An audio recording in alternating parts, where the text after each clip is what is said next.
উদয়পুর পৌর পরিষদ এলাকায় অনুষ্ঠিত দুর্গোৎসবকে কেন্দ্র করে পৌর পরিষদ কর্তৃক সারা সম্মাননা পুরস্কার বিতরণী অনুষ্ঠান অনুষ্ঠিত হয় শুক্রবার সন্ধ্যায় উদয়পুর টাউন হলে।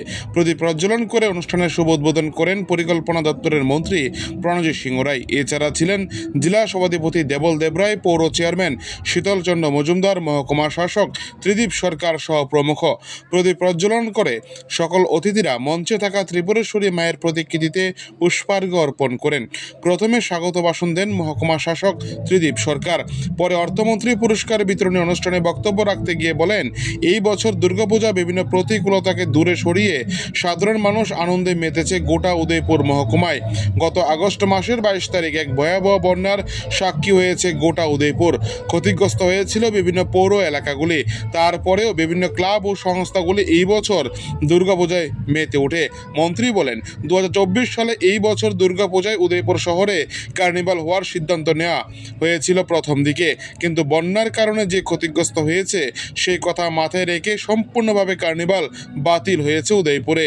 তাই আগামী দিনে 2025 সালে সব কিছু ঠিকঠাক থাকলে উদয়পুরের সমস্ত ক্লাবকে নিয়ে এক কার্নিভাল করা হবে শহরের বুকে, যার জন্য ইতিমধ্যেই নির্দিষ্ট জায়গা নির্ধারণ করা হয়েছে। শ্রী রায় বলেন, উদয়পুরে প্রতিমা নিরঞ্জন করার জন্য নির্দিষ্টভাবে কোনো দশমী ঘাট না থাকার কারণে আরও সমস্যায় পড়তে হয়। তাই আগামী দিনে নির্দিষ্ট দশমী ঘাট তৈরি করার জন্য মহকুমা শাসককে এই বিষয়ে সিদ্ধান্ত নেওয়ার জন্য নির্দেশ দেন মন্ত্রী।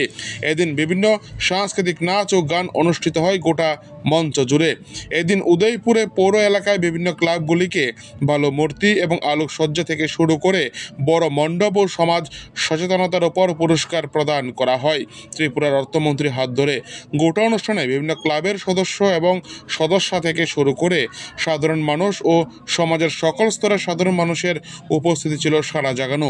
উদয়পুর থেকে নিজস্ব প্রতিনিধি রিপোর্ট, টিভি 100 বাংলা।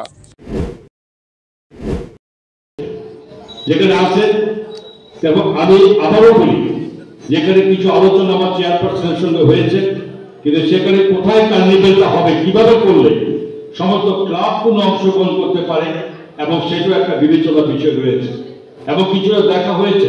কিন্তু আমি তারপরও বলবো, পুজো আরো আছে, আরো 1 বছর অপেক্ষা আমাদের আছে আমাদের সামনে।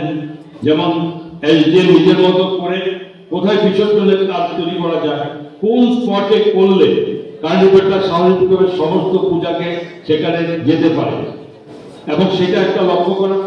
তেমনি পুরো পরিষদ মাননীয় চেয়ারপারসন সভাধিপতি আছেন, তারও একটা ব্যবস্থা করেছে এবং আমি এর পাশে বলবো, এখানে বিশিষ্ট জন ব্যক্তিরা, বিশেষ করে যারা বিচারক আছেন বা অন্যান্য যারা মনে করেন যে ওটা কার্নিভেল করতে গেলে সুন্দরভাবে সে কার্নিভেলের সেখানে কিভাবে করা যায়, সেই পরামর্শ যাতে প্রত্যেকের কাছে পাই, সেই পরামর্শের জন্য আমি আবেদন রাখি।